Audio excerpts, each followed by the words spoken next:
When a rare book collector is found dead in a locked room at Lady Bantry's quaint bookshop, Miss Marple must unravel a deadly story hidden between the shelves, where every page conceals a secret, and every suspect has something to hide. Chapter 1.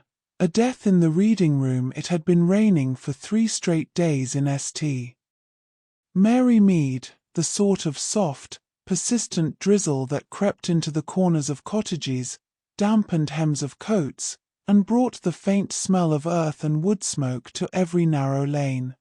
In the heart of the village, tucked between a bakery that had not changed its window display in 40 years and a tailor who took 2 months to shorten a pair of trousers, stood Lady Bantry's old bookshop. It was a narrow, crooked building with ivy curling around the gutters and a sign that creaked whenever the wind shifted. Inside, the scent of aged paper and lavender polish clung to every shelf, and the ticking of a long-forgotten clock echoed from somewhere between the travel guides and the medical journals. On that particular Wednesday, the shop was more quiet than usual, save for the muffled patter of rain against the lead-paned windows and the occasional rustle of a page being turned.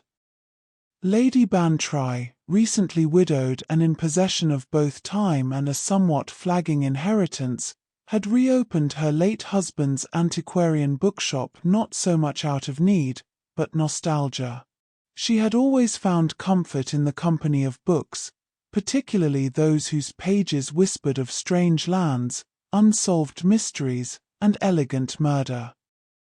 The shop's reappearance on the high street had been met with polite curiosity and the occasional brow-raising whisper, but most of the village accepted it as yet another of her eccentricities, tucked neatly beside her peculiar taste in wallpaper and her tendency to speak to the portraits in her drawing-room. The morning had passed without event. Mr. Digby, her stooped and soft-spoken assistant, had spent the better part of it reorganizing the local histories by spine color. A habit Lady Bantry tolerated but never quite understood. Ivy Renner, a visiting academic from Oxford researching early botanical manuscripts, sat quietly in the reading corner with a small stack of leather-bound volumes, her brow furrowed in scholarly concentration. Lady Bantry herself had taken tea in the back office, sipping Earl Grey from a cracked porcelain cup and watching the rain slide down the garden shed. It was just after 2:30 when Mr. Simon Thorne arrived. Thorne was not a local. He had come the previous week asking about a particular item, the Hortus Occultus, an obscure 17th-century journal rumored to contain illustrations of long-extinct plants and references to ancient poisons. Lady Bantry had unearthed it only recently, still wrapped in linen and tucked behind a row of medical textbooks. Its presence had caused a faint stir among the few who knew what it was, and Thorne, with his clipped manner and polished cane, had insisted he inspect it in private. She had shown him to the old reading room, a small space behind a glass-paned door, furnished with a worn armchair, a standing lamp, and the faint scent of pipe smoke left over from her husband's time. He had entered alone. The key had turned in the lock with its usual metallic click. Lady Bantry had returned to her accounts, the sort involving dull numbers and unpaid invoices, and thought nothing of it. It was Ivy who first noticed the odd silence. She had risen to fetch a second book and remarked that she had not seen Mr. Thorne emerge. When Mr. Digby went to knock, there was no answer. A second knock, louder, yielded only stillness. The key had remained in Lady Bantry's apron pocket the entire time. There was no other entrance. And so, frowning faintly and already uneasy, she had unlocked the door. Inside, the air had felt heavier than it should have. The window was shut, the curtains drawn just slightly apart to reveal the grey light of the storm outside. Mr. Thorne sat slumped in the armchair, his head resting at an unnatural angle against the worn upholstery. One of his shoes had fallen off. A small leather-bound volume rested in his lap, unopened. The lamp still flickered, casting a trembling pool of light onto the faded rug. There was no blood, no shattered glass, no sign of violence at all. And yet, the man was quite unmistakably dead.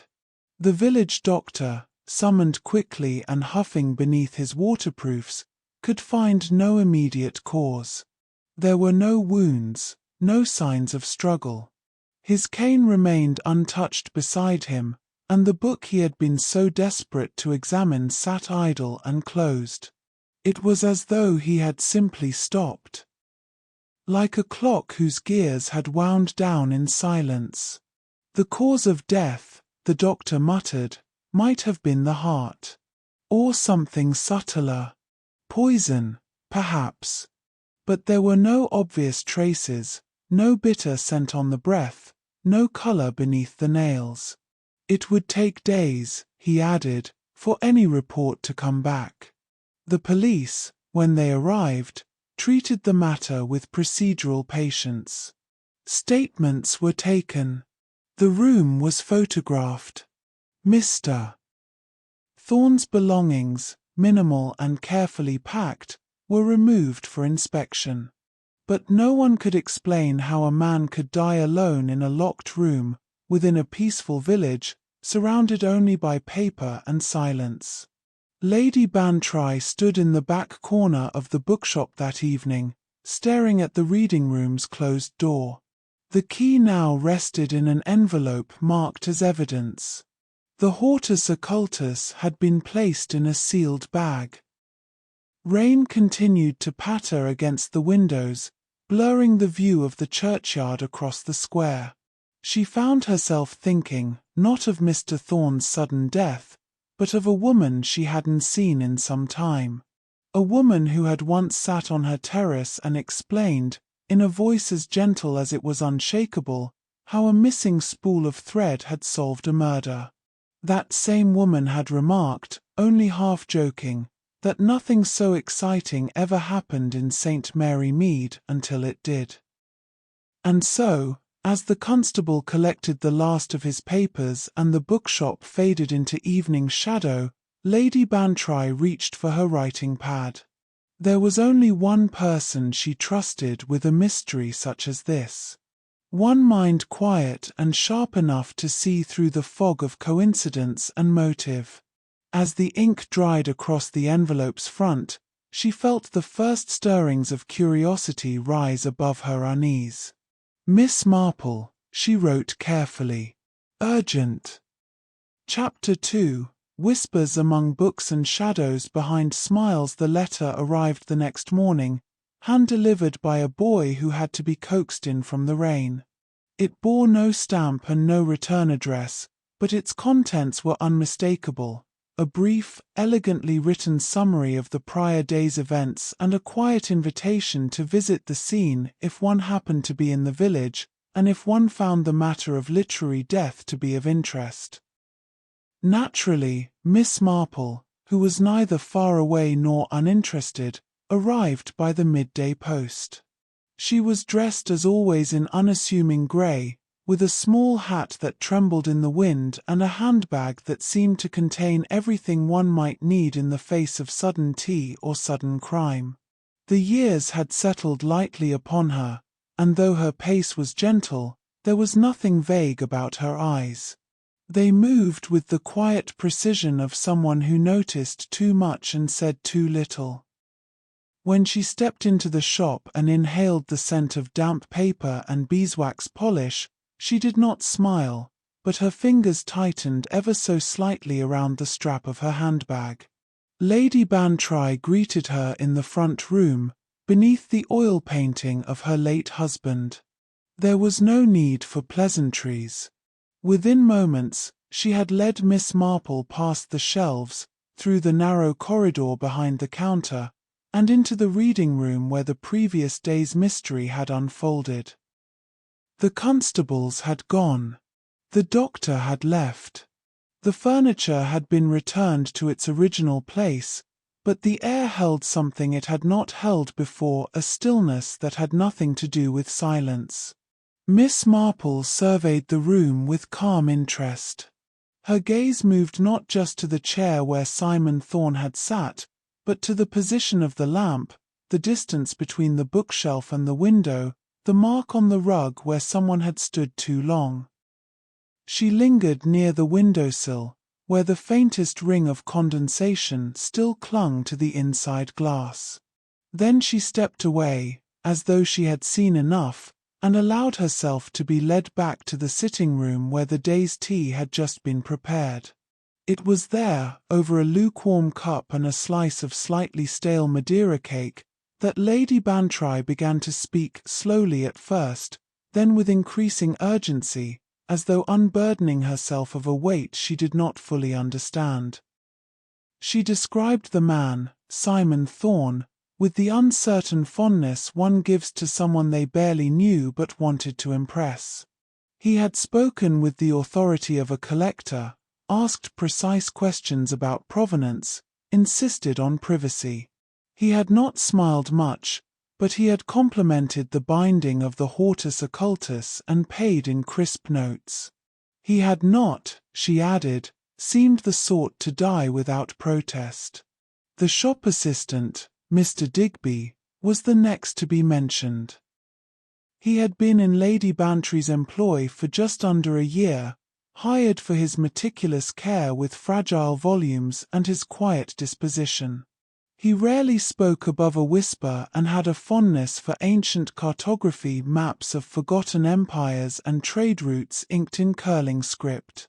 He often lingered by the geography section long after closing time, running his fingers along the spines as if in search of something lost. It had been Digby who had last spoken to Thorne, though what had passed between them remained vague. He claimed it had been no more than a passing remark, something about the humidity affecting the leather. Then there was Ivy Renner, introduced as a scholar from Oxford, though the precise nature of her studies remained curiously undefined. She had taken a quiet corner of the shop as her own since arriving in the village 3 weeks earlier. Her reading list, Lady Bantry noted, leaned heavily on topics of old folklore, herbal traditions, and obscure references to witchcraft in Elizabethan literature. Her handwriting was delicate and slanted, and she always carried with her a worn notebook bound in green velvet. She had not seemed especially disturbed by the death. In fact, she had remarked, perhaps too quickly, that it must have been natural causes. Finally, there was Freddie. Young Frederick Bantry, nephew to Lady Bantry and only occasional visitor to the shop. He was a pleasant enough boy, with the sort of charm that wore thin upon closer inspection. He had arrived the day after the shop's reopening, stayed for 2 nights, and seemed always to be either borrowing money or inventing reasons why he could not repay it. He had shown little interest in books, but a great deal in whatever might be sold quickly to the right collector. Lady Bantry had suspected for some time that a few rare items had vanished from the shop's back inventory, nothing valuable enough to report, but troubling all the same. As Miss Marple listened, she offered no commentary, no interruption. Her gaze remained steady, her expression unreadable. But when Lady Bantry paused to pour a second cup of tea, she noticed the old woman's attention shift, just briefly, to the small pile of Simon Thorne's belongings that had yet to be claimed. They had been returned in a canvas bag by the constable that morning.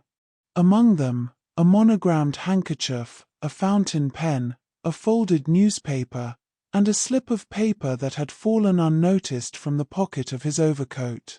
It was this slip, a browned, curled edge suggesting long neglect, that Miss Marple examined later that afternoon, alone in the back room. It appeared at first to be a receipt. A library card, more precisely, torn across the bottom and faintly smudged with ink. The stamp revealed a date, 2 years prior. The issuing location was not the village library, but one some 50 miles away, in a small academic archive known only to collectors and scholars of the obscure. She held it between gloved fingers for several seconds, her eyes narrowing. To most, it would have seemed irrelevant. An old scrap, overlooked in a coat long worn. But Miss Marple had lived long enough to know that what is forgotten is often what matters most. The receipt, aged and anonymous, belonged to a time and place unspoken by any of the suspects. And yet it had remained in Simon Thorne's coat, unnoticed, until the moment of his death. By the time she replaced the item and folded the coat once more, Miss Marple had formed no conclusions. But she had formed the first of many quiet suspicions. The sort that settled not as accusations, but as questions, each one nesting inside the next, waiting to be answered. Outside, the rain began again, soft against the glass. The bookshop returned to its hush, and somewhere in the distance, the church bell struck 4. In the shop stillness, the mystery deepened not through the dramatic, but through the quiet persistence of detail. If you've enjoyed unraveling the quiet mysteries hidden within Lady Bantry's bookshop, don't forget to subscribe and turn on notifications. A darker truth lies just beyond the next chapter, and Miss Marple is only getting started. Chapter 3: An open window, a missing book, and shadows that should not dance. The rain had lightened by morning, though the sky remained low and the wind carried with it the quiet warning of storms still gathering in the distance. The bookshop, as ever, stood unchanged in form, but within its walls, something was different now. There was an undercurrent of watchful silence, of things unspoken, of minds turning quietly behind polite smiles. For those attuned to such things, like Miss Marple, the shift was subtle but unmistakable. The air had become expectant. After a light breakfast and a short conversation with Lady Bantry, whose worry had now matured into that brittle form of nervousness often mistaken for hospitality, Miss Marple made her way once more to the reading room. No one else had entered since the constables had taken their final photographs and notes. The door, once locked, now stood open but uninviting, like a page in an old diary that one hesitates to turn. Miss Marple stepped inside without hesitation. The room was modest and well kept, with shelves that reached shoulder height and a worn rug that had long since faded from its original color. The armchair where Mr. Thorne had been found remained precisely where it had been, no cushion disturbed, no lampshade tilted. The air was faintly scented with cedar and something older, something less easy to define. Not unpleasant. Merely lingering. She began, as she always did, by not appearing to investigate at all. Her gloved hands rested lightly on her handbag. Her eyes drifted across the room in a quiet rhythm, never resting too long in one place, but missing nothing. She moved not with urgency but with a calm that suggested she had already begun to piece together the puzzle, even before the pieces had fully revealed themselves. It was the window that drew her first. Set into the far wall, the sash pane was slightly ajar, no more than a few inches, enough to admit a breeze or allow for the escape of old air. It faced the narrow alley behind the shop, a space so tight that only the slimmest figure could navigate it comfortably. At first glance, it might have seemed a point of entry or escape. But Miss Marple, ever sensitive to detail, noted the raindrops clinging to the outer sill in a pattern that betrayed their quiet truth. They had not been disturbed. The streaks that the wind and rain created had formed uninterrupted arcs. No hand had pushed wider the sash, no shoe had stepped upon the ledge. She reached out and pressed the wood. It was damp, but not waterlogged. The angle of the opening suggested someone inside had moved it, perhaps for air, or perhaps to allow something else. Yet whatever the reason, it could not have served as an escape route. Not unless the murderer had wings and a fondness for improbable exits. Satisfied, she turned her attention to the shelves. There was something about them, about the way the books stood just so, their spines perfectly aligned and their order too pristine. It was the kind of order that only called attention to what was missing. Miss Marple, who had organized more village fetes and Sunday school bake sales than most generals had overseen battles, knew when something had been too carefully arranged. She leaned in slightly. The third shelf from the top, far right. A gap disguised by a clever illusion, the dust there was lighter than its neighbors, the pressure against the binding to either side slightly tighter. And then the thing that truly gave it away, a title that did not belong. Eastern Trade Treatises, Volume 2, bound in burgundy leather. It was not the age or subject that stood out, but the fact that it had no matching volumes on the other shelves. It was a solitary orphan where there should have been no orphans. More curiously still, the lettering on its spine was not embossed, but printed, and too recently, at that. Miss Marple reached for the book and lifted it. It was empty. The cover, sturdy and convincing, had been hollowed to form a decoy. Inside, nothing. No pages. No dust. Just the faintest scent of old glue and modern craft. A false book. A disguise. But for what? She returned the item to its place, her expression unchanged, though her thoughts now turned more quickly beneath the surface.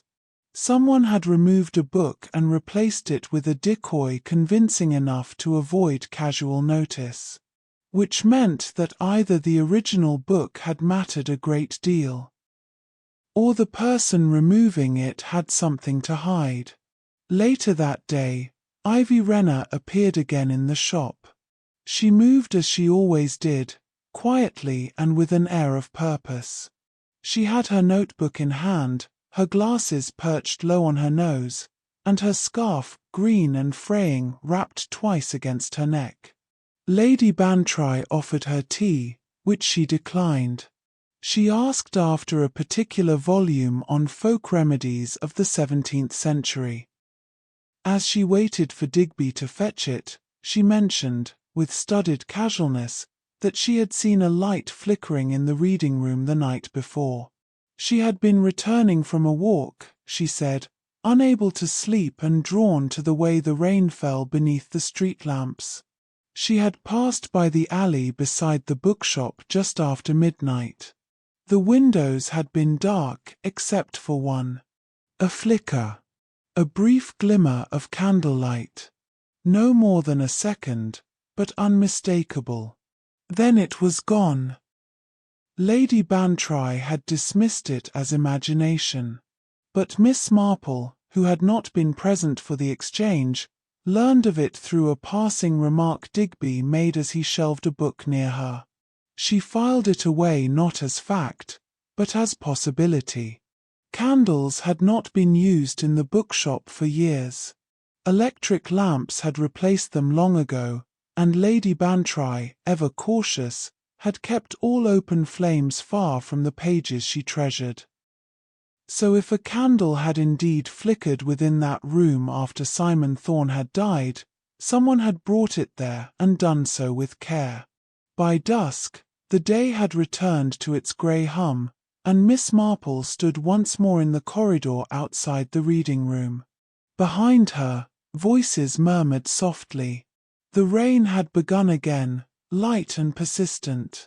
In her mind, pieces began to take shape, not yet a full picture, but enough to sense that something had been disturbed. A window not wide enough to admit escape. A missing book disguised by an empty shell. A light where no light should be. And somewhere among these details, a motive as yet unspoken. She closed her eyes for a moment, listening not to the sounds around her, but to the quiet inside her thoughts. When she opened them again, her gaze drifted upward, to the corner of the ceiling where the shadows deepened just slightly, as if something once watched from there and perhaps still did. Chapter 4: Ink that Conceals, Dust that Remembers. By the third morning since Simon Thorne's death, the air in St. Mary Mead had acquired a different texture, one not born of weather, but of quiet speculation. The villagers, though unfailingly polite in their manner, had begun the subtle exchange of glances and murmurs that always accompanied the presence of death, especially one so inconveniently unexplained. The incident, as it was already being called, had shifted from tragedy to topic. And though no one dared speak it aloud, more than one resident found themselves passing the bookshop with just a touch more curiosity than usual. Within the shop, however, time moved differently. The scent of must and wood oil had grown stronger in the closed spaces, and the shadows now seemed to stretch farther into corners they had once simply adorned. Miss Marple, as ever, noticed all of it, but it was not the shadows she focused on that morning. It was the catalogue. The records of the shop, stored in a series of worn leather binders kept in the office near the back, had long been a mix of meticulous entries and charming disarray. Lady Bantry had admitted, with an air of good-humoured resignation, that her husband had never quite embraced modern organization.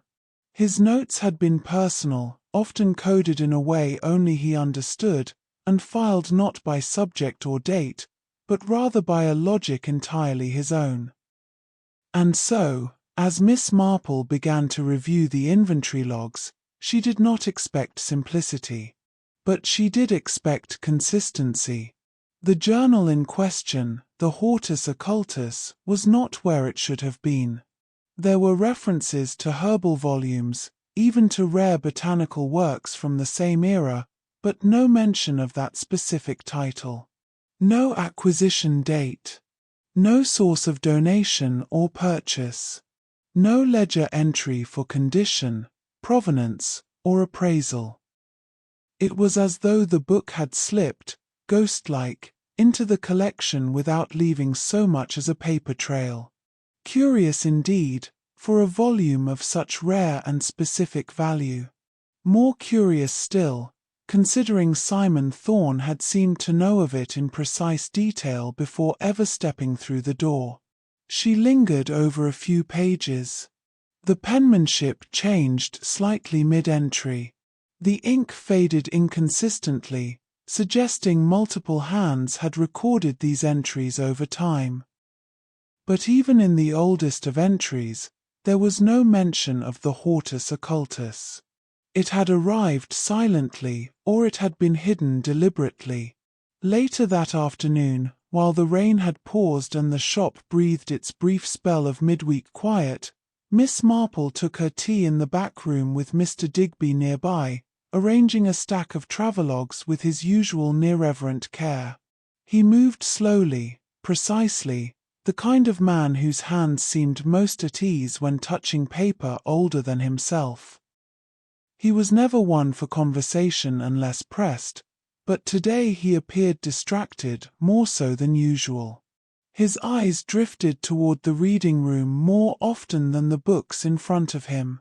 Miss Marple, who had long since mastered the art of silence as inquiry, simply sipped her tea and allowed the stillness to do its work. It was Digby who finally broke it. He had seen Simon Thorne the day before his death, not in passing, but in conversation and argument, to be precise. It had taken place just outside the shop, in the narrow space between the alley wall and the side gate. The voices had been low but sharp, and Digby, by his own hesitant account, had overheard Thorn accusing him of withholding something. A map, perhaps. A folio. Some piece of reference tied to the Hortus Occultus. Digby had denied it, of course. Repeatedly.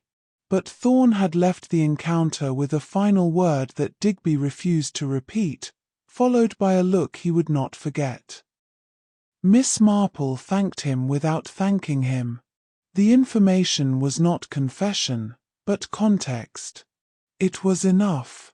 By late afternoon, a new layer of intrigue emerged, this time from outside the bookshop altogether.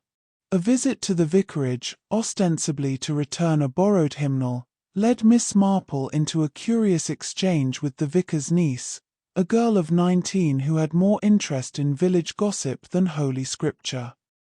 She spoke, without prompting, of a peculiar tale she had heard from the postmaster's son. It seemed Lady Bantry, Lady Bantry's charming and inconsistent nephew, had been spotted at the telegraph office several days prior, hurriedly sending a message that involved the words collectible, urgent, and verified seller. The phrase might have meant little, had it not also been accompanied by the recent appearance of several rare items from the bookshop appearing on an online auction site under an anonymous listing name. It was unlikely that Freddie, with his inability to balance even modest sums, had developed a sudden passion for cataloguing old literature.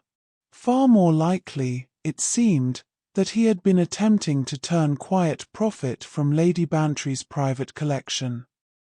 And yet, Miss Marple thought, what could a boy who fumbled through finances know of the Hortus Occultus or the fury it inspired in a man like Simon Thorn?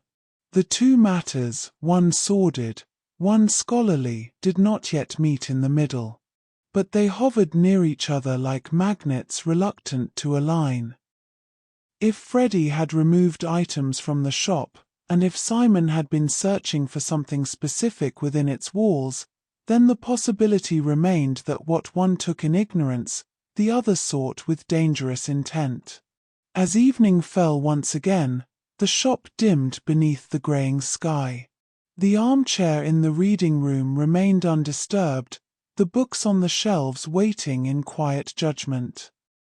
Miss Marple passed them all with her usual grace, noting, without pause, the way the shadows had begun to curl again in corners they should not.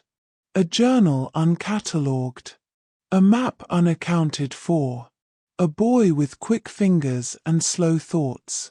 And a man, now dead, whose obsession had led him to a locked room and a book that perhaps was never meant to be read.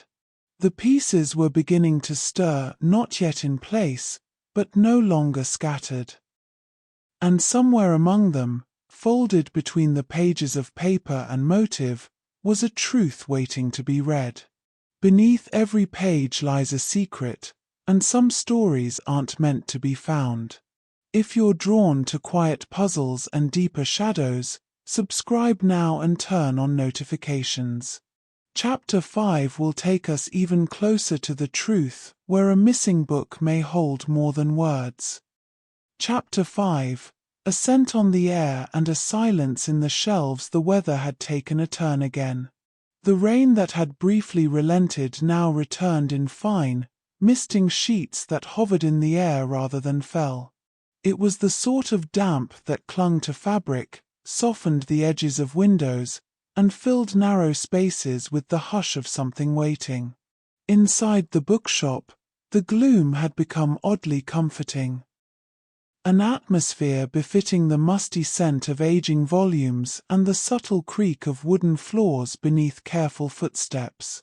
Miss Marple, ever sensitive to what was felt but not said, noticed a certain energy shift among those who moved within the shop's walls. Ivy Renner, in particular, seemed more withdrawn than before. The young academic, always serious, now wore her silence with a tautness that betrayed unease. She lingered over shelves but did not choose a book.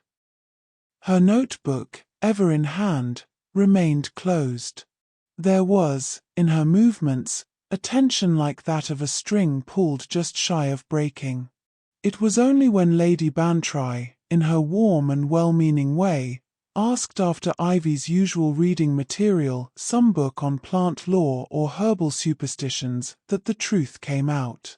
Ivy paused, her gaze lowered, and then, in the quietest of tones, she admitted that she had indeed borrowed a volume the evening before Simon Thorne was found. She had removed it just before closing, meaning to return it early the next day, but now found that she could not locate it at all. The book's title, when she gave it, turned the air a shade colder. The Language of Poisonous Plants. Miss Marple did not flinch. She merely sipped her tea and allowed the silence to press in. Lady Bantry, on the other hand, gave a nervous sort of laugh, the kind that flutters briefly before falling flat. Ivy insisted that the book had contained nothing sinister. Merely historical references and illustrations of plants used in folklore, old wives' tales, that sort of thing. But her tone held a sharpness now, defensive and brittle. She claimed to have left it by her guest-room table, yet no trace of it remained.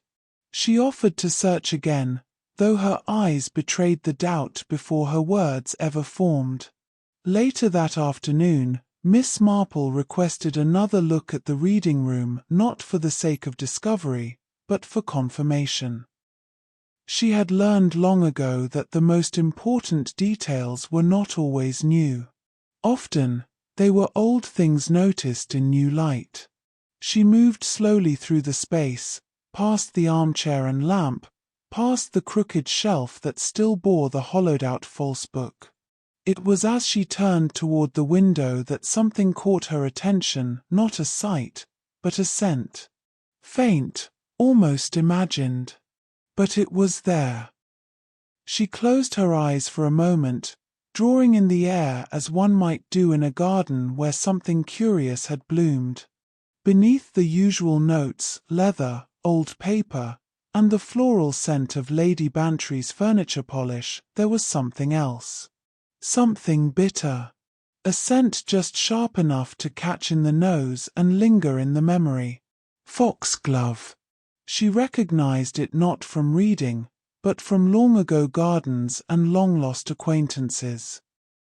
The scent of digitalis was subtle when prepared carefully, and altogether deadly if not. It was the sort of smell that a young woman with a background in botanical study might not even notice she carried on her sleeves. Foxglove was beautiful and dangerous, a plant used historically to both heal and harm. Its petals, violet and bell-shaped, masked the potency within. Extracted improperly, it could stop a heart with quiet efficiency. And in the pages of the Language of Poisonous Plants, it would certainly be featured. Simon Thorne had touched only one book before his death, the Hortus Occultus. That, at least, had been verified by Lady Bantry and Mr. Digby. He had come specifically to examine it, insisted on privacy to do so, and was found dead with it unopened in his lap. There had been no outward sign of distress, no broken skin, no wound. But there had been this, the scent, this subtle trace of something bitter and wrong. Miss Marple did not speak of her observation. Not yet. She preferred to carry her thoughts as one carries a delicate parcel unopened until the right moment. But the idea had begun to take shape in her mind, thin and curling like smoke. If the journal had been tampered with, its pages dusted, its cover treated, even its edges smeared with residue, it could have served as the perfect delivery system for something unseen. A touch, a trace on the fingers, absorption through the skin. It would explain the suddenness, the silence. But motives remained elusive. Simon Thorne had been a collector. That much was certain. He had arrived seeking a particular object, had engaged in a quiet quarrel with the shop assistant, and died shortly after gaining access to the item he had desired. He had spoken of the journal as if it were more than a book. And now there were whispers in the village, half-remembered stories passed over fences and between the stacks of bread at the market. Rumors that the Hortus Occultus contained not only botanical notes, but something else. A map. Not of places, but of markers, plant references, regional footnotes, coordinates that pointed to a location known only to those who could decipher the journal's strange logic. The sort of thing dismissed by the scholarly but coveted by those desperate enough to believe. A buried collection. Hidden coins. A legacy smuggled into the margins of forgotten flora. Treasure. Miss Marple rarely concerned herself with treasure. Human nature, after all, was far more fascinating and far more dangerous. But she had seen enough over the years to know that greed need not be loud. It could be scholarly. It could be disguised as curiosity. It could, in fact, wear the very same green velvet notebook that Ivy Renner kept so close at all times. Still, Miss Marple was not ready to conclude anything. There were too many possibilities. A young academic with access to rare knowledge. A boy with a penchant for disappearing objects. A shop assistant with old grudges. And somewhere between them, a man now dead, whose fingers may have brushed across something deadly while reaching for something he could not name. Whether Ivy's missing book was a red herring or a smoking gun remained to be seen. But Miss Marple understood the value of patience. Clues, like plants, revealed themselves in time. And some, when coaxed gently, bloomed in ways no one expected. Chapter 6. Of ashes in the hearth and shadows on the street. It was the sort of afternoon best spent beside a fire, with a shawl across one's lap and no obligations but those of thought. The rain had given way to a low mist that draped itself lazily over hedges and rooftops, and the air outside the vicarage was thick with the scent of wet bark and chimney smoke.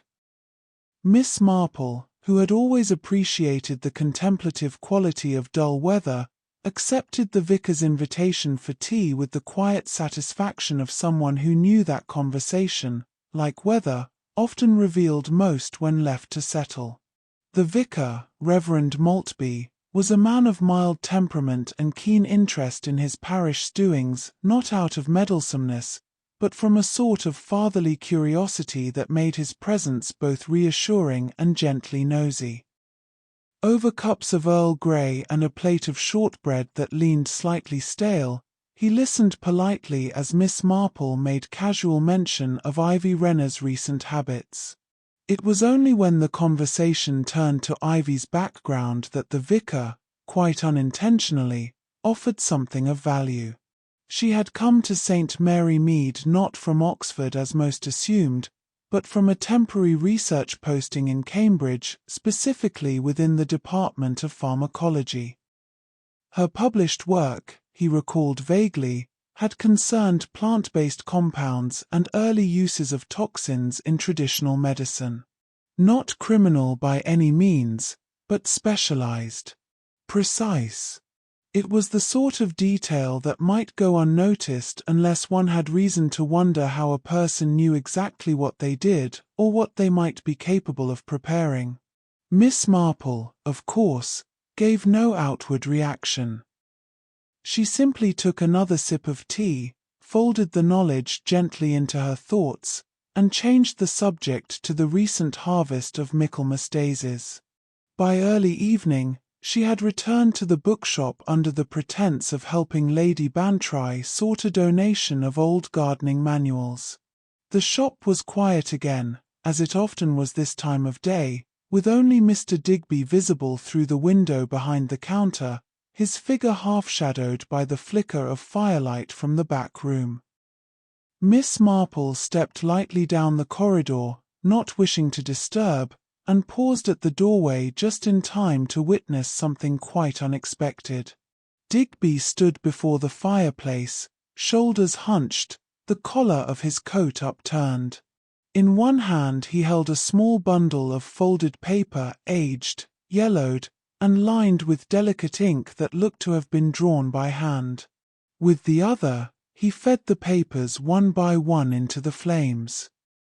They curled quickly, blackened at the edges, and vanished in a small puff of smoke before crumbling to ash. He moved with care, but not calm. There was an urgency in his movements, as though the act were not only necessary but long overdue. He did not see her. She made no sound. But when she quietly stepped back and allowed her shoes to click once deliberately against the wooden floor, he started and turned too quickly, nearly knocking over the poker beside the grate. His eyes, normally so mild, flashed with something sharp before they settled into a smile too practiced to be warm. The papers, whatever they were, had already been consumed. Miss Marple made no mention of what she had seen. She offered instead a polite remark about the chill in the back room and asked after a particular volume on alpine shrubs. Digby, now stiffly polite, said little and excused himself soon after. But the scent of scorched paper remained. And Miss Marple knew the smell of secrets when they burned. Later, in the stillness of the upper floor, she found Freddie. He had not returned to London as expected and had been haunting the guest room with the aimlessness of someone trying to appear less guilty than he felt. Lady Bantry, always the optimist, believed him to be sorting receipts for the estate. Miss Marple suspected otherwise. And indeed, when she approached him with a comment about the journal, the Hortus Occultus, his expression tightened. He admitted, haltingly, that he had looked inside it before Thorne's visit. Curiosity, he claimed. Mere interest. But what he found had confused him. The journal, once the object of so much attention, had been incomplete. Pages torn out, carefully, but unmistakably.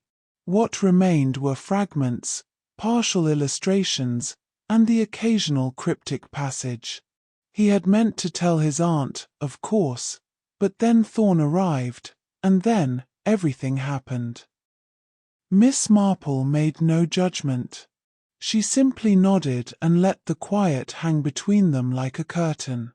That night, as the village settled into its usual hush and the bookshop lay cloaked in sleep, Miss Marple returned to her guest room at the vicarage with her usual routine: hot water for her feet, a folded blanket across the foot of the bed, and a small notebook she rarely used but always carried. She had nearly begun to drift into the soft edge of sleep when a sound drew her upright. Footsteps. Not loud, but distinct. Close. Muffled slightly by the mist, but deliberate. She moved to the window and peered through the thin curtain. Down on the street below, barely visible beneath the glow of a flickering gas lamp, a figure moved with practiced care. Cloaked in dark fabric and walking with measured urgency, they paused outside the shop side entrance, the one few used and fewer still noticed. With a quick glance over the shoulder, the figure withdrew something from their coat, fiddled briefly with the lock, and slipped inside. The door closed behind them with a click no louder than a sigh. Miss Marple remained very still for a moment, one hand resting lightly on the windowsill. There were many reasons for someone to enter a bookshop at midnight. But only one, she thought, when someone has already died inside it. Secrets burn, but footprints remain. What draws someone back to a crime scene cloaked in night? The next chapter holds answers buried in the dark. Subscribe and turn on notifications so you don't miss what Miss Marple sees next, at the very hour when truth dares to walk alone. Chapter 7. Hands that tremble. Truth that waits. The morning after the midnight figure slipped quietly into the bookshop passed without fanfare. The village, ever so British in its refusal to admit something amiss, went about its rituals as though the rain had never fallen and no man had been found dead among the shelves. Milk was delivered, drapes were drawn back, and front doors gave that satisfying groan of brass latches released at precisely 8:30. But inside Lady Bantry's shop, the hush had deepened, not the comfortable quiet of a well-ordered library, but the kind that seems to listen, as though the walls themselves were waiting for something to be spoken aloud. Miss Marple, having taken her tea without sugar and her breakfast with the morning paper carefully folded in thirds, arrived just before 10. She greeted Lady Bantry with her usual gentle nod and a question about the roses in the conservatory. They spoke, as they always did, of small things with big meanings, and then Miss Marple asked, ever so politely, whether she might once again look at the Hortus Occultus. Lady Bantry hesitated. Just briefly. Just long enough. The request was made casually, but the air between them shifted. A stillness moved into the room, soft as a shawl draped across the shoulders. Lady Bantry led the way to the back room with a quiet sort of resolve. And there, amid the dust motes drifting lazily in shafts of late morning light, Miss Marple saw it. The table had been cleared. The lamp turned slightly, and in the center of the desk lay the journal, its ancient leather cover open, its brittle spine exposed, and beside it, a small bottle of glue, uncapped and quietly sweating at the rim. Lady Bantry was leaning over the pages, her hands moving with the careful, guilty rhythm of someone attempting repair, not deception. Her fingers trembled slightly as she held what appeared to be a loose sheet, its edges frayed, its ink smudged with time and perhaps something else. She did not startle when Miss Marple cleared her throat. She merely paused, her shoulders rising and falling once, like a breath she had been holding far too long. Then, without turning, she spoke not in defense, but in confession. She hadn't meant to interfere, not truly. The page had been loose when she found it, fluttering beneath the table after Simon Thorne had fallen. She hadn't known what it meant. She thought it part of some eccentric cipher, something Thorne had been working on, and not something that belonged to the journal itself. She'd kept it, meaning to hand it over, but then the police had come, and everything became so official, so final. And now, she had simply wanted to return it to its rightful place, as though restoring it might also restore something else. Some sense of normalcy, of order, of before. Miss Marple said nothing for a long while. She stepped forward slowly, picked up the page with gloved fingers, and examined the ink as it caught the light. The writing was faded, but legible. A careful hand had drawn diagrams, floral patterns that overlapped with architectural markings, a sort of hybrid between botany and blueprint. And beneath it all, written in the crisp Latin of someone educated and deeply secretive, was a line that drew Miss Marple's eye. She read it twice, then a third time, her lips barely moving. The translation, roughly, spoke of warmth and ash, of concealment by fire, and of treasure buried not in earth, but within hearthstone. Miss Marple turned her gaze slowly toward the fireplace. It stood modest and dignified at the far end of the room. An old construct of stone and soot, long since used only for the aesthetic comfort it provided. A coal grate sat unused in the base. On the mantel rested a small clock and a porcelain dog whose ear had been glued more than once. Nothing about it called attention to itself. And yet, she stepped forward, the page still in hand, and knelt before the hearth. Lady Bantry remained silent behind her. The stonework beneath the grate was uneven. At first glance, the difference was no more than a mason's oversight, a chip here, a slightly protruding edge there. But Miss Marple, ever observant, tapped lightly along the edges, listening for the difference. And she found it. A hollow echo beneath the leftmost slab. She pressed, gently at first, then with greater intent. The stone shifted, then gave way with the faintest groan of old hinges hidden beneath soot. A small compartment revealed itself, dark and dust-laced, and within it, something glinted softly in the filtered light. Antique coins, no more than a handful, rested in a tarnished silk pouch. Their edges were worn but still proud, etched with monarchs whose names had long since faded from common history. And beside them, wrapped in oilcloth and tied with a faded green ribbon, lay a letter. Miss Marple took it out carefully and unwrapped it in slow, deliberate motions. The paper crackled with age. The ink had faded to sepia, but the hand was unmistakably different from the script in the journal. It was a personal letter, written not in Latin but in English, and though many of the words were illegible, the overall message emerged clearly enough. It was addressed to the bearer of the knowledge contained in the hortus, and it spoke of guardianship, secrecy, and the perils of misinterpretation. There was mention of the society, though no name was given. And most notably, a warning: this is not wealth, but witness. Guard it well, or suffer what came before. Miss Marple folded the letter and returned it to the pouch without a word. She stood, brushed the dust from her skirt, and turned to Lady Bantry, who had not moved. There were things, she thought, that people stumbled upon by accident. And then there were things that were meant to be hidden. This had the texture of the latter. And yet, someone had found it. Perhaps Simon Thorne. Perhaps someone else. But secrets like these did not lie dormant without consequence.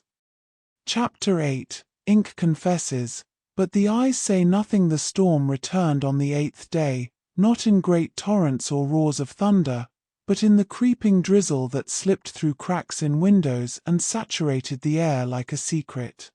It was the kind of rain that softened sound, blurring the world into silence, where only the ticking of a clock or the creak of an old beam could break the quiet. And in that quiet, inside the little bookshop with its dampened sills and heavy curtains, Miss Marple reread the letter.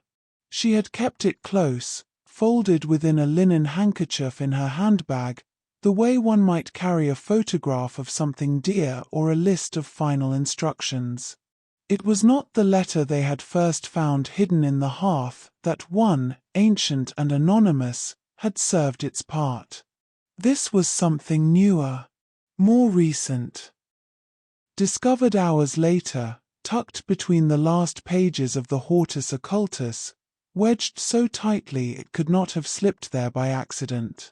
It was Simon Thorne's handwriting, rigid, confident, and lined with the kind of urgency that did not come from fear alone, but from something darker, certainty. He wrote, in terse sentences, that the book had brought him more than he bargained for. That during a recent stay in London, at a quiet house near Hyde Park where collectors often gathered, there had been a death. Sudden. Quiet. Officially ruled as natural, though Simon believed otherwise. A guest, a fellow scholar, had collapsed after an evening discussion on rare botanical lore. The timing, Simon wrote, was too perfect. the symptoms too similar to certain plant-based toxins to be dismissed. And though there had been no proof, no evidence of tampering, Simon had left London with one thought lodged firmly in his mind. The killer had used knowledge, and worse, had done it before. He did not name the person directly in the letter, but the words turned colder as the paragraphs wore on. He believed the killer had followed him, or perhaps preceded him. That St. Mary Mead had not been a destination of coincidence, but of design. That within the quiet walls of the Bantry bookshop, another murder might soon be crafted, one that would leave no trace but silence. Simon had written the letter, Miss Marple now understood, not as an explanation, but as leverage. A final precaution. A trap, perhaps. She folded the pages slowly, placed them back inside her handbag, and allowed the air in the room to return to its natural rhythm. The net, invisible and patient, had begun to tighten. There were, now, only two names that remained in her mind. Two figures moving like ink across the page, each casting shadows in ways the other did not. Ivy Renner. Mr. Digby. The former, a scholar with a polite smile and hands too clean for the things she claimed to study. A woman with the means, the training, and the quiet intensity of someone who spent more time with secrets than with people. She had come to St. Mary Mead not merely for research, but for proximity. To what? Miss Marple was still deciding. The latter, the bookshop's faithful assistant, who moved like a man carrying something too heavy to speak of. He had burned papers, argued with Simon, and yet there was in him something almost reluctant, like someone hiding a wrong choice, not a crime. Miss Marple's eyes settled, at last, on the faint smudge that still lingered near the fireplace, a trace of soot long since cooled. It was the smudge, not the fire, that mattered. The residue of something destroyed. Something worth hiding. And yet the more dangerous thing, she thought, might be the silence of something not yet revealed. That afternoon, under the pretense of checking weatherproofing on the windows, she asked Lady Bantry to invite Ivy and Mr. Digby to tea. Not together, but separately, and not formally, just the sort of casual gathering Lady Bantry was known for, full of idle chatter, biscuit trays, and the kind of village hospitality that made even guilty hearts let down their guard. Ivy arrived first, seated herself with the posture of a woman prepared to discuss anything but reveal nothing. Her smile was the sort that stayed too long. She spoke of rainfall patterns, London traffic, and how difficult it was to find trustworthy printers of academic monographs. But when Miss Marple asked about her time in pharmacology, just lightly, in passing, Ivy blinked a little too long before replying. Her answer was smooth, rehearsed, but her fingers, resting on her teacup, tapped once, then stopped. Later, Mr. Digby arrived in a flurry of apologies and smelling faintly of smoke. Not tobacco, but the sort of lingering warmth that comes from standing too close to a fire not meant for comfort. He declined tea but stood awkwardly near the bookcases, speaking little. He looked at Miss Marple once, then looked away with the shame of someone who had broken a rule they had written themselves. Both left within the hour. Neither asked after the other. Miss Marple remained seated long after, watching the raindrops trace their paths down the glass. The fire had burned low in the grate. The journal sat closed on the table, its cracked spine pointing toward the shadows. She did not know yet which of them had killed Simon Thorne. But she was certain now that one of them had watched him die. And one of them had planned for it all along.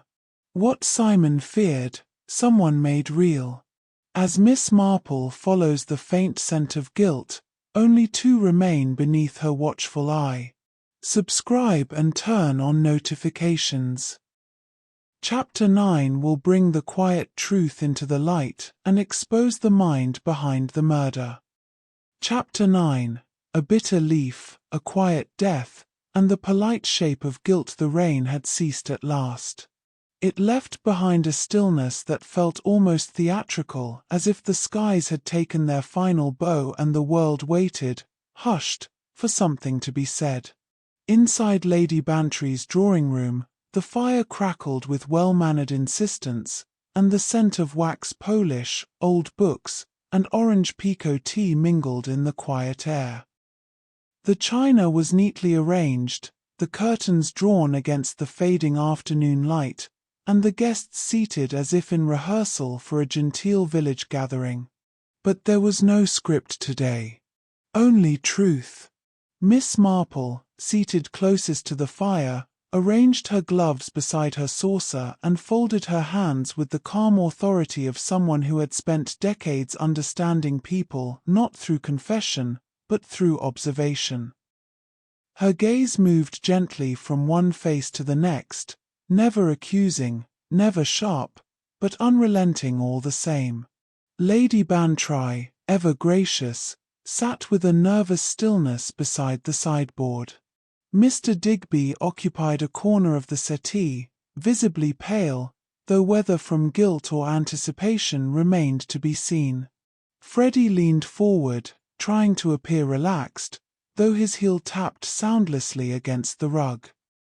And Ivy Renner, in a dark green blouse buttoned all the way to her throat, sat perfectly still in a high-backed chair by the window, her hands folded in her lap like punctuation waiting to be read. Miss Marple spoke softly. "Now then," she began, with the kind of tone that might have introduced a discussion on begonias or embroidery, "let's talk about foxglove, shall we?" No one moved. She continued, in that same gentle voice, to speak of the plant Digitalis purpurea, its proper name. How it grew along country paths and appeared in the margins of medieval herbals. How its blossoms were lovely to look at, but inside them lived a substance capable of slowing the human heart to a stop. She explained that Digitalis, when extracted and diluted, could heal. But in the wrong hands, or the wrong dose, it became an invisible weapon. The sort of thing, she said softly, one might find described in the language of poisonous plants. There was a faint creak from the fireplace. No one spoke. Miss Marple turned her gaze to the journal, the Hortus Occultus, now resting atop the tea tray, incongruously placed between a silver spoon and a plate of untouched biscuits. She reminded them that the book had been Simon Thorne's obsession, that he had travelled for it, argued over it, that he had been found dead with it in his lap, and yet it had never been opened. Why? Because, she said, he had already read what mattered, and he had come not for knowledge, but for confrontation. She looked to Lady Bantry next, whose expression was stricken, but open. The missing page, once loose and fluttering beneath the reading table, had contained a reference not just to hidden coins, but to plants. A coded entry, cleverly disguised as a taxonomic footnote, had mentioned Digitalis in connection with secrecy and warning. Miss Marple turned now to Mr. Digby. He had burned pages, yes. But those were maps. Red herrings. Not because he was hiding guilt, but because he was hiding fear. He had removed them from circulation not to cover a crime, but to erase his own foolish involvement with Simon's private theories, maps leading nowhere, treasure that did not exist. Then, finally, Miss Marple looked at Ivy. Her voice grew quieter still. She recalled the scent that lingered in the reading room, faint but undeniable, the dry bitterness of foxglove. A scent ivy, with her background in pharmacology, would have known how to mask. She reminded the room that the poison could be absorbed through the skin in sufficient concentration, or, more effectively, by infusion. A tea leaf. Miss Marple gestured delicately to the small book that had vanished and reappeared in whispers, the language of poisonous plants, borrowed, then conveniently lost. There had been a teacup on the table the day Simon died. Cleaned and cleared long before the constables arrived. But Lady Bantry remembered it. And Ivy, despite having claimed to never bring food or drink into the reading room, had been seen by Digby carrying a tray just once on the morning Simon arrived. The poison had been delivered not with drama, but with courtesy. Miss Marple paused. Then, with the gravity of someone who had already lived through too many quiet tragedies, she told them what Simon had written in his second letter, the one found between the final pages of the journal. That he had suspected the killer of a man in London was now in St. Mary Mead. That the earlier death, though ruled natural, had been preceded by private disagreements over rare plant manuscripts. And that Ivy Renner had been present in both places. The accident in the Cambridge lab, years prior, had never been thoroughly investigated. But it had involved a research assistant collapsing suddenly. Another silent death. Another disappearance. And now, Simon, who had threatened to expose the connection, had become another page, turned too soon. Still, Ivy said nothing. But her hands, so still before, now trembled faintly in her lap. The silence in the room pressed inward, heavy and unmistakable. Miss Marple did not raise her voice. She did not accuse. She simply observed that guilt, like poison, had a tendency to seep through even the most elegant defenses. And that one must always be cautious of the quiet ones. Especially when they knew how to handle plants that killed without trace. No protest came. No tearful denial. Only the rustling sound of someone exhaling, for the first time, with the weight of being seen. Outside, the rain had started again, thin, grey, unbothered by revelations. And inside, the mystery had found its answer. The truth is a quiet thing, but once spoken, it echoes. As Miss Marple brings the killer into the light, one final chapter remains. Subscribe and turn on notifications to witness the aftermath, the resolution, and a new mystery already beginning to stir in the shadows of Chapter 10. Chapter 10, Endings in Ink, beginnings between pages. The days that followed were unremarkable to the casual eye. No sirens broke the stillness of St. Mary Mead. No great scandal rippled through the streets. Ivy Renner's arrest, when it came, arrived like the hush before snowfall, quiet, orderly, respectful. A plain car pulled into the village just before noon, its officers dressed not in dramatics but discretion. Lady Bantry stood by the shop's front window, hands folded over her apron, as Ivy was escorted out the side door she had once slipped through in the dark. There was no resistance. No farewell. Only the sound of shoes on stone and a door that clicked softly shut. The newspapers, of course, made more of it than necessary. An Oxford researcher turned poisoner, a coded book, an old shop, and a famous spinster at its centre. But within the village, things returned to form with uncanny speed.